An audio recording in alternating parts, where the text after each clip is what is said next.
Now it's time to work with Kubernetes Object. A most awaiting session in Kubernetes is working with Kubernetes Object. So without working on Kubernetes Object, if you try to do something, that is all useless, because it's the heart and soul of Kubernetes. That is, the heart and soul of the Kubernetes is object. So let's begin Kubernetes object by understanding what a Kubernetes object is. So this slide explains how Kubernetes objects are represented in the Kubernetes API and how can you express them in .yaml format. Kubernetes objects are persistent entities in the Kubernetes system.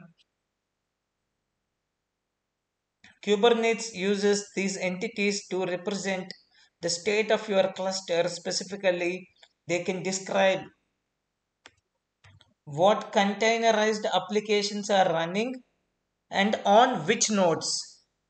2. The resources available to those applications. 3. The policies around how these applications behave, such as restart policies, upgrade policies, and fault tolerances. A Kubernetes object is a record of intent. Once you create the object, the Kubernetes system will constantly work to ensure that object exists. By creating an object, you are effectively telling the Kubernetes system what you want your cluster's workload to look like. This is nothing but your cluster's desired state. So now let's look into object spec and status. Almost every Kubernetes object includes two nested object fields that govern the object's configuration. The first one is the object spec and the object status, out of which for objects that have a spec, you have to set this when you create the object, providing a description of the characteristics you want the resource to have its desired state. The status describes the current state. The object status describes the current state of the object supplied and updated by the Kubernetes system and its components. The Kubernetes control plane continually and actively manages every object's actual state to match the desired state you supplied. For example, in Kubernetes, a deployment is an object. A deployment is an object, and we'll see what all objects are there. But before that, we'll see one example. That's a deployment. A deployment is an object that can represent an application running on your cluster. When you create the deployment, you might set the deployment spec to specify that you want 3 replicas of the application to be running. The Kubernetes system reads the deployment spec and starts 3 instances of your desired application, updating the status to match your spec. So then you can describe a Kubernetes object. Describing a Kubernetes object, for that, when you create an object in Kubernetes, you must provide the object spec that describes its desired state, as well as some basic information about the object, such as the name of the object. When you use the Kubernetes API to create the object, either directly or via kubectl, the API request must include the information as a JSON in the request body. Most often, you provide the information to kubectl in .yaml file that you can see on the screen on the right side or right portion of your screen. And the kubectl converts this .yaml file information to JSON when making the API request. So minimum required for fields in the require in the .yaml file for the Kubernetes object that you want to create, you will need to set the values for the respective fields. The first one is API version, which version of Kubernetes API you are using to create the object. Then kind, which version of the Kubernetes, of which type of Kubernetes object you want to execute, you want to run. That's our kind. Then metadata data that helps uniquely identify the object, including a name string, UID, and optional namespace. Name string. Then finally, we have the most important component of this object.yaml file is spec. So spec basically talks about what state you desire for the object. So in that spec, there will be selector and then match labels, app that you want to run. This is basically state of the object or desired state of the object, replicas, template, metadata inside the spec. All these sub objects will be presented. Containers, more and more. If you want to run a container, either you can build it or you can run from image, then you have to give image name. So that's what is a .yaml file to create an object. So in another way, we will call it as a definition file. We can call it as a definition file. So in this example that you see on the screen, .yaml file that shows the required fields and object spec for a Kubernetes deployment. This is a deployment object. One way to create a deployment using .yaml file like the one above is to use the kubectl apply command in the kubectl command line interface, passing the .yaml file as an argument.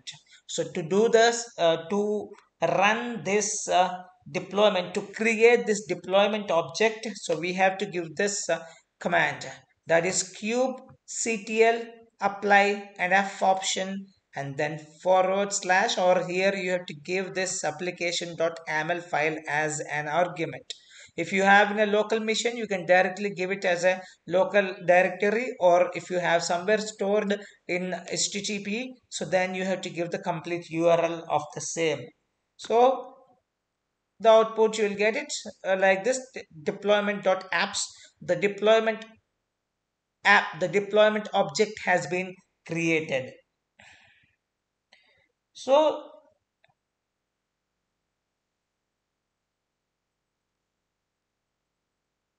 now let's see most widely used objects which are part of uh, Kubernetes are the following. The first one is pod. Pods are the smallest deployable units of computing that you can create and manage in Kubernetes. A pod is similar to set of containers with shared namespaces and shared file system volumes. An app, and then what we have is a service. A service is an abstract way to expose an application running on a set of pods as a network service. With Kubernetes, you don't need to modify your application to use an unfamiliar service discovery mechanism. Kubernetes gives pods their own IP addresses and a single DNS name for a set of pods load and can load balance across them. The third object that we are going to see is replica set. So a replica set's purpose is to maintain a stable set of replica pods running at any given time. As such, it's often used to guarantee the availability of a specified number of identical pods.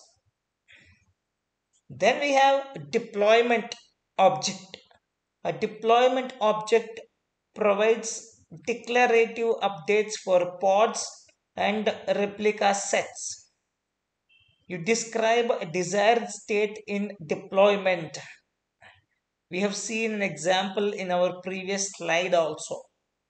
What we do in deployment, you describe a desired state in a deployment, and the deployment controller changes the actual state to the desired state at a controlled rate. You can define deployments to create new replica sets or to remove existing deployments and adopt all their resources with the new deployments. And the next object that we are going to see is config map. The config map object is an API object used to store non-confidential data in key value pairs. So pods can consume config maps as environment variables, command line arguments, or as configuration files in volume. A config map allows you to decouple environment specific configuration from your container images so that your applications are easily portable. And secret. A secret is an object that contains a small amount of sensitive data such as a password, a token, or a key. Such information might otherwise be put in a pod specification or in a container image. Using a secret means that you don't need to include confidential data in your application code. Then we have a volumes.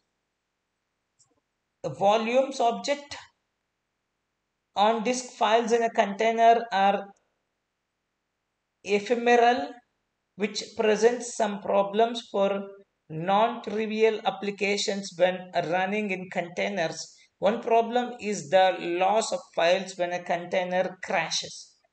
The kubelet restarts the container but with a clean state. A second problem occurs when sharing files between containers running together in a pod. So the Kubernetes volume abstraction solves both of these problems. And the last one that we have here is a namespace object. In Kubernetes, namespaces provides an mechanism for isolating groups of resources within a single cluster. Names of resources need to be unique within a namespace but not across namespaces. Namespace-based scoping is applicable only for namespaced objects, example, deployments, services, etc. And not for cluster-wide objects such as storage class, nodes, persistent volumes.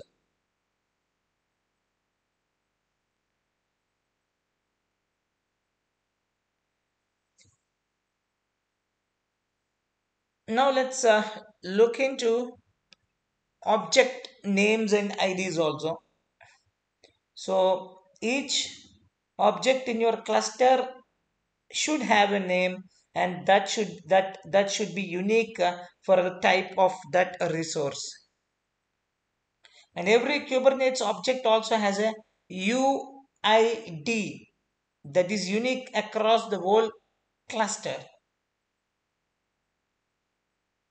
For example, you can only have one pod named my app 1234 within the same namespace, but you can have one pod and one deployment that are each named my app 1234.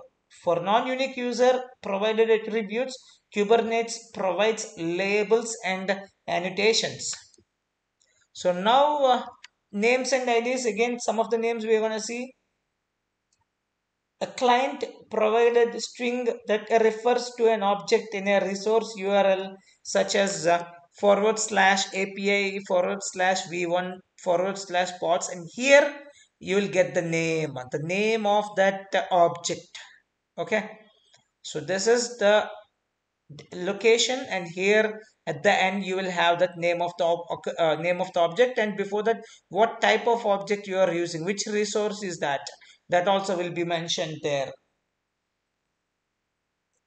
So only one object of a given kind can have a given name at a time. However, if you delete the object, you can make a new object with the same name. So we will see some of the types of commonly used name constraints for resources. So below are four types of commonly used name constraints for resources. First one is DNS subdomain names. So most resource types require a name that can be used as a DNS subdomain name as defined in section RFC 11123. This RFC 1123 consists of a standards to label. So this means that the name must contain at least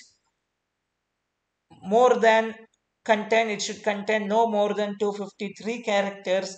It should contain only lowercase alphanumeric characters or start with an alphanumeric character, and it should end with an alphanumeric character. Then RFC 1123 label names.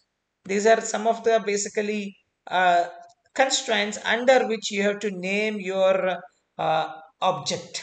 Okay, that's why you just go through it. If you use a RFC 1123 label names, it should contain most 63 characters, and it should start with alphanumeric and end with alphanumeric. That's a remain same. Similarly, 10235 label names by and large same. Path segment names, the most important aspect of path segment names is it should not name may not contain / or percentage. That should be remembered. Then let's look into one example in the same. Here is an example, a manifest or definition file for pod named nginx demo.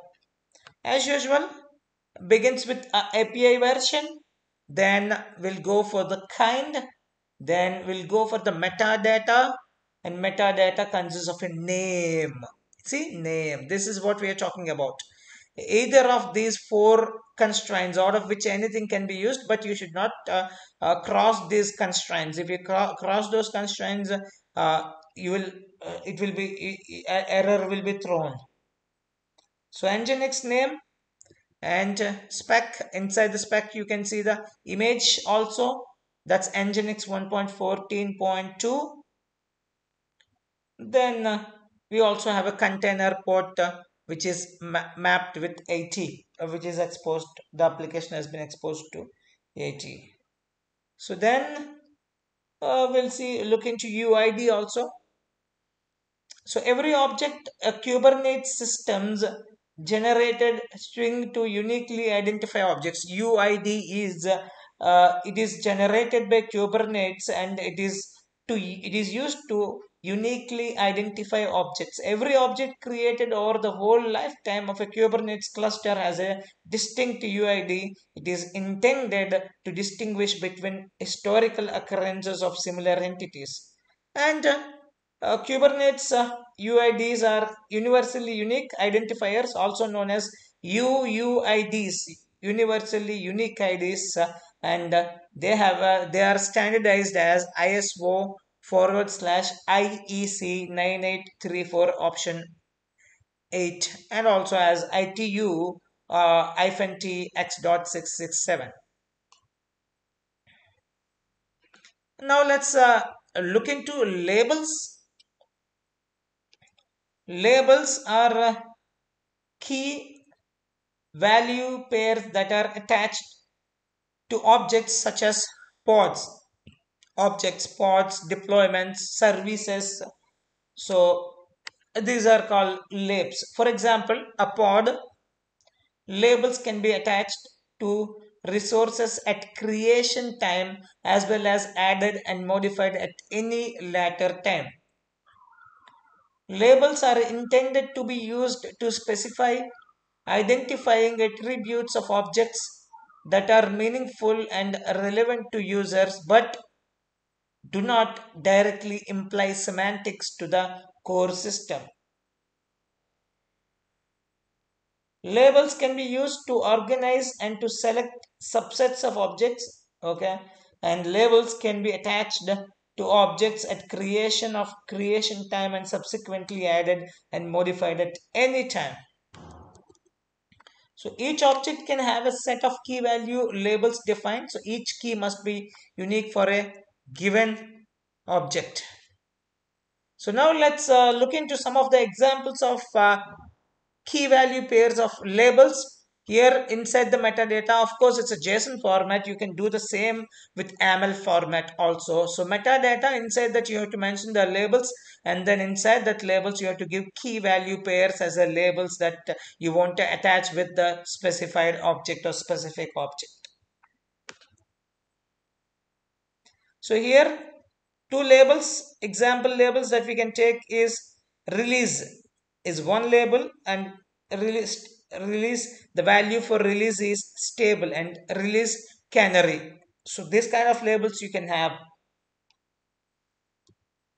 or else environment dev, environment QA, environment production, and tire front end, tire back end, tire cache, and partition customer A, partition customer B. A number of labels you can have. Track daily, track weekly. So then, before we look into the syntax, let's look into one more concept, so like why these labels are necessary. Labels enable users to map their own organizational structures onto system objects in a loosely coupled fashion without requiring clients to store these mappings. So service deployments and batch processing pipelines are often multi-dimensional entities. So now let's look into syntax and character set. So labels are key value pairs as we have discussed earlier. So valid label keys have two segments, an optional prefix and name separated by a slash. The name segment is required and must be 63 characters or less, and beginning and ending with an alphanumeric with dashes, underscores, dots, and alphanumeric between. So these conditions are by and large similar to our naming convention. It's not that much difference. Okay. So for example, here is the configuration file for a pod that has two labels: environment, that's a production, and app nginx. So API version, kind is pod, then metadata. Inside the metadata, you can see the name, and then after that we have attached the labels. This is right side you see is AML format, whereas on left side it is JSON format. So here we have given two labels, and this is a pod object. So one label is environment. The value for environment is production. This is a production environment. The pod that we are creating, deploying, we are creating inside a production environment. And second one is app label. So the app pod that we are creating is Nginx. Then we'll have a spec and spec containers, and then name, image name, where, and port. So that's how we label our Kubernetes objects. So then let's look into label selector also. So unlike names and UIDs, labels do not provide uniqueness. In general, we expect many objects to carry the same labels via a label selector. The client or user can identify a set of objects. A label selector is the core grouping primitive in Kubernetes. The API currently supports two types of selectors. One is equality based and set based. A label selector can be made of multiple requirements which are comma separated. So first we will look into equality based requirement. Equality based or inequality based requirements allow filtering by label keys and values. So matching objects must satisfy all of the specified label constraints, though they may be have additional labels as well. So some of the operators that we use here is equal, double equal, and exclamation equal. That's a not equal. And some of the two examples you can see, while using equal, so we can make environment equals to production, and another label is tire that is not equal to front end. This is not a front end tire. So then we have an example of the same kind pod metadata, and here is a spec and containers, resources, limits, and node selector is mentioned here at the bottom.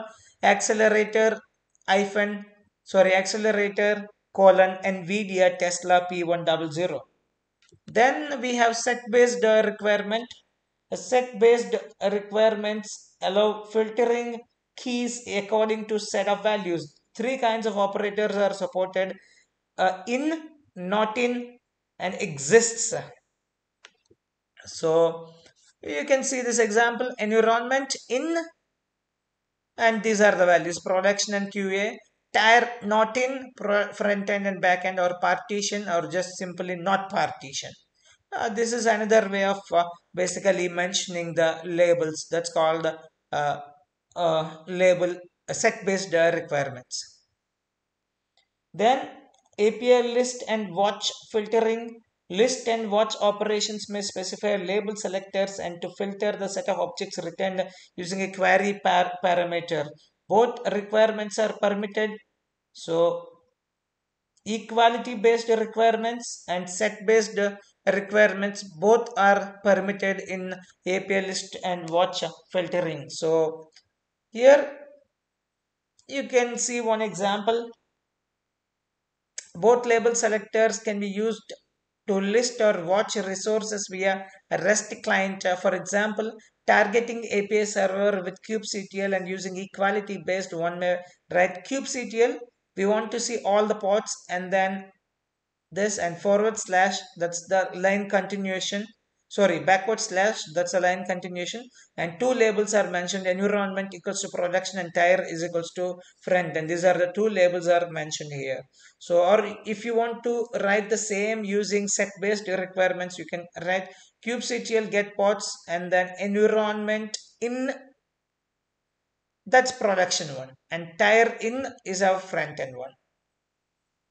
So as already mentioned, set-based requirements are more expensive. For instance, they can implement the OR operator on values also. You can you can do that using OR operator also.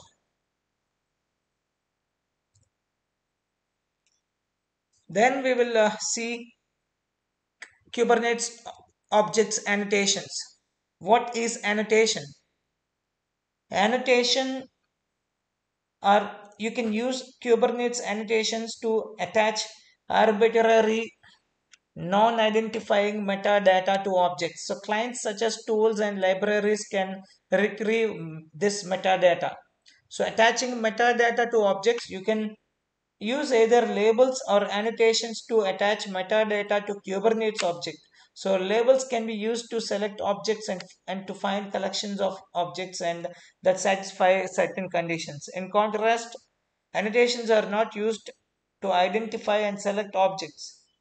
So the metadata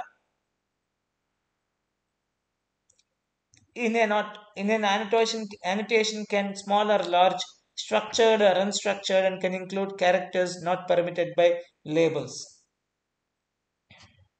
So here are some of the examples. Annotations, they are like labels, key value pairs. You see that example, annotation, key 1 value 1, key 2 value 2. So again, syntax and character set. Annotations are like key value pairs,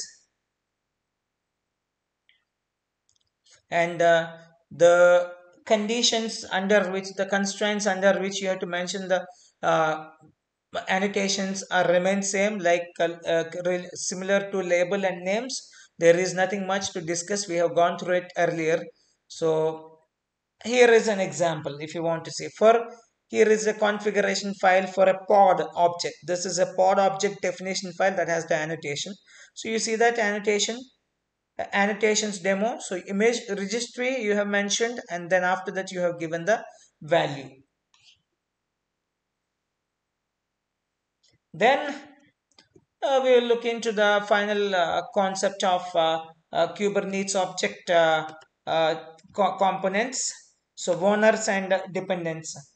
In Kubernetes, some objects are owners of the objects. For example, a replica set is the owner of a set of pods.